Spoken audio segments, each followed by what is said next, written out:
اقرأ وربك الأكرم الذي علم بالقلم علم الإنسان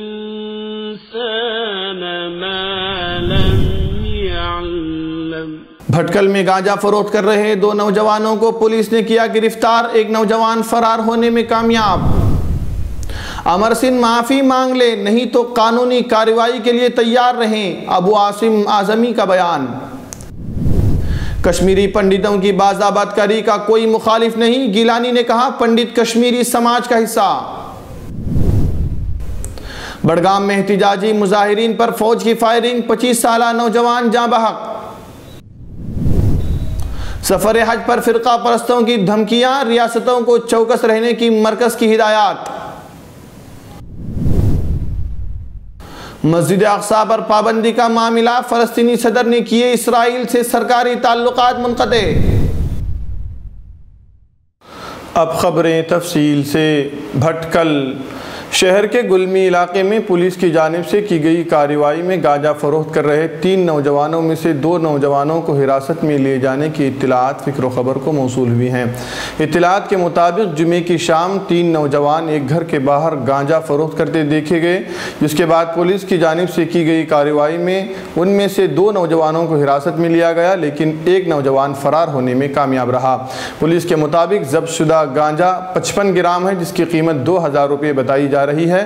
شہری پولیس تھانے میں معاملہ درج کر لیا گیا ہے۔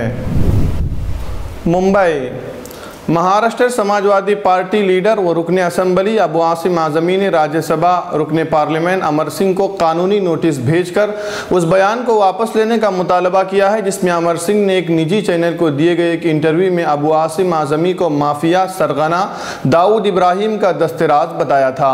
مسٹر اعظمی نے اپنے وکیل کے توسط سے نوٹس بھیج کر امر سنگھ کو فوری طور پر بیان واپس لینے کا مطالبہ کیا ہے اور کہا ہے کہ بصورت دیگر سنگھ کے خلاف قانونی کارروائی کریں گے۔ نوٹس میں اعظمی کی طرف سے بتایا گیا ہے کہ وہ ایک کامیاب تاجر کے ساتھ ساتھ سیاستداں بھی ہے اور انہیں سماج میں عزت کی نظروں سے دیکھا جاتا ہے۔ واضح رہے کہ 15 جولائی کو امر سنگھ نے ابو عاصم اعظمی پر بے بنیاد الزام عائد کیا تھا اور انہیں غنڈہ بدماش داؤد ابراہیم کا مددگار بھی بتایا تھا اور کہا تھا کہ اعظمی کے گھر پر ہی دہشت گرد قیام کرتے ہیں اور ان کی ہر ممکن مدد بھی کرتے ہیں۔ ابو عاصم اعظمی نے امر سنگھ کے سارے بیان کو بے بنیاد اور جھوٹا قرار دیا اور وارننگ دی ہے کہ امر سنگھ نے اپنا بیان واپس لے کر معافی نہیں مانگی تو ان کے خلاف قانونی کارروائی کریں گے۔ سری نگر بزرگ علیحدگی پسند رہنما اور حریت کانفرنس گاف چیئرمین سید علی گیلانی نے کہا کہ پنڈت ہمارے سماج کا ایک حصہ ہے اور کشمیر میں کوئی بھی فرد بشر ان کی واپسی اور باز آبادکاری کا مخالف نہیں ہے۔ انہوں نے کہا کہ ہزاروں پنڈتوں نے وادی میں نامساعد حالات کے دوران ہجرت نہیں کی ہے اور وہ آج بھی یہاں امن و سکون کے ساتھ مقیم ہیں اور مسلمان ہمسائے ان کے دکھ سکھ اور غمی خوشی میں برابر کے شریک ہوتے ہیں۔ حریت کے ایک ترجمان نے کہا کہ مسٹر گیلانی نے ان باتوں کا اظہار اپنی رہائش گاہ پر کشمیری پنڈتوں سے تبادلہ خیال کرتے ہوئے کیا۔ انہوں نے کہا کہ پنڈتوں کے ایک وفد نے مسٹر گیلانی کے ساتھ ان کی رہائش گاہ واقع حیدر پورہ پر ملاقات کی اور ان کی خیر و عافیت پوچھنے کے علاوہ پنڈتوں کی وادی واپسی کے حوالے سے تبادلہ خیالات بھی کیا۔ حریت چیئرمین نے وفد کو بتایا کہ ہمارا پہلے دن سے یہ سٹینڈ رہا ہے کہ تمام مہاجر پنڈتوں کو واپس آ کر اپنے مسلمان بھائیوں کے ساتھ اسی طرح رہنا بسنا چاہیے جس طرح وہ صدیوں سے رہتے آئے ہیں۔ کسی پنڈت بھائی نے اپنی پشتینی زمین و جائیداد اور مکان کو بیچا ہے تو حکومت اس کی بازآبادکاری میں بھرپور مدد کرے اور اس کو نئے سرے سے بسانے میں اپنی ذمہ داریوں کو پورا کرے۔ مسلمان ہمسائے بھی اس سلسلے میں اپنی پنڈت بھائیوں کو ہر ممکن تعاون فراہم کرے اور انہیں کسی بھی قسم کی پریشانی لاحق نہ ہونے دیں۔ سری نگر وسطی کشمیر کے ضلع بڑگام میں جمعے کے روز فوج کے احتجاجی مظاہرین پر فائرنگ کے نتیجے میں ایک جوان سال نوجوان ہلاک جبکہ دوسرا شدید زخمی ہو گیا۔ پولیس نے فائرنگ کے اس واقعے میں فوج کے خلاف FIR درج کر لی ہے۔ ذرائع نے UNI کو بتایا کہ ضلع بڑگام کے بیروغ میں جمعے کو ہڑتال کے دوران احتجاج کر رہے نوجوانوں کے ایک گروپ نے فوج کی ایک گشتی پارٹی پر پتھراؤ کیا۔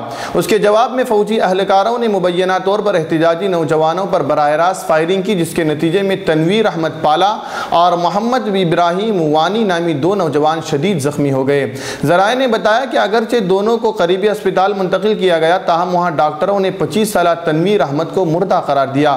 بتایا جا رہا ہے کہ تنویر احمد پیشے کے اعتبار سے درزی تھا۔ ذرائع نے یہ بھی بتایا کہ زخمی محمد ابراہیم کو علاج و معالجے کے لیے ضلع اسپتال بڑگام منتقل کیا گیا ہے، جہاں اس کی حالت خطرے سے باہر بتائی جا رہی ہے۔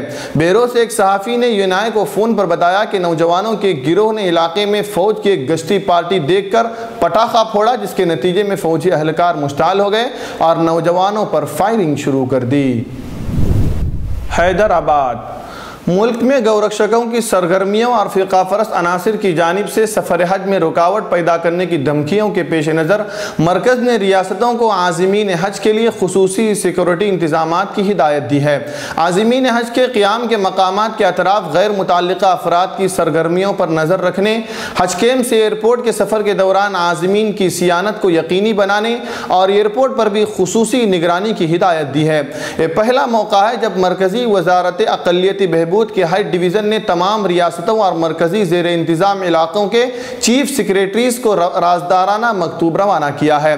واضح ہے کہ حالیہ دنوں میں اتر پردیش کے بی جے پی رکن اسمبلی نے رام مندر کے تعمیر نہ ہونے کی صورت میں سفر حج میں رکاوٹ پیدا کرنے کی دھمکی دی تھی۔ گورکشکوں کی سرگرمیوں کے پیش نظر صورتحال کی حساسیت کے تحت وزارت اقلیتی امور کے جوائنٹ سیکریٹری جے عالم نے یہ خفیہ خط روانہ کیا۔ مکتوب میں کہا گیا ہے کہ 21 امبارگیشن پوائنٹ سے عازمین کی روانگی کے انتظامات کیے گئے ہیں۔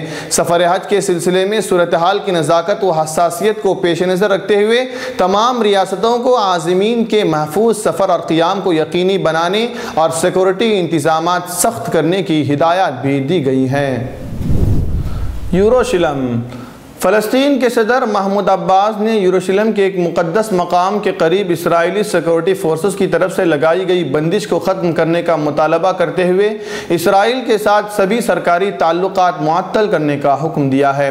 مسلم اور یہودی کمیونٹی کے لوگوں کے لیے مقدس مقام تصور کیے جانے والے الحرم القدسی شریف کے پاس میٹل ڈکٹیٹر لگائے جانے کے قدم کی فلسطین نے مخالفت کی ہے، جس پر جمعے کو فلسطین اور اسرائیلی سیکورٹی فورسز کے درمیان جھڑپ بھی ہوئی۔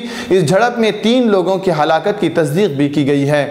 مسٹر عباس نے ٹیلی ویژن پر اپنی نشر ایک تقریر میں کہا کہ اسرائیل کی جانب سے مسجد اقصیٰ کے قریب کیے گئے سیکورٹی چیک کے انتظامات غیر قانونی ہیں اور انہیں فوری طور پر ہٹایا جانا چاہیے۔ فلسطین کے مقبوضہ مغربی کنارے کے وسطی شہر رام اللہ میں فلسطینی اتھارٹی کے ہیڈ کوارٹر میں اعلیٰ سطحی اجلاس کے بعد صدر عباس نے اسرائیل سے تمام رابطے منقطع کرنے کا اعلان کیا۔ ان کا کہنا تھا کہ جب اسرائیل فلسطینی قوم کے خلاف بالخصوص قبلہ اول اور بیت المقدس میں فلسطینیوں پر عائد کردہ پابندیاں نہیں ہٹاتے، تل ابیب سے رابطے معطل رہیں گے۔ خیال رہے کہ کل جمعے کو مشرقی بیت المقدس اور مقبوضہ مغربی کنارے سمیت فلسطین بھر میں قبلہ اول کے دفاع اور اسرائیلی پابندیوں کے خلاف یوم الغضب منایا گیا۔ اس دوران اسرائیلی فوج کی ریاستی دہشت گردی کے نتیجے میں 3 فلسطینی شہید اور 450 افراد زخمی ہوئے تھے۔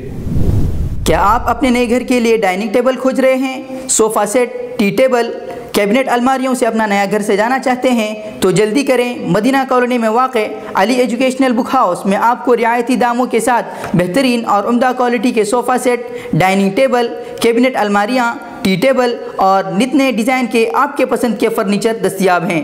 جلدی کیجئے، محدود اسٹاک ہے۔ رابطے کے لیے اس نمبر کا استعمال کریں 8150939399۔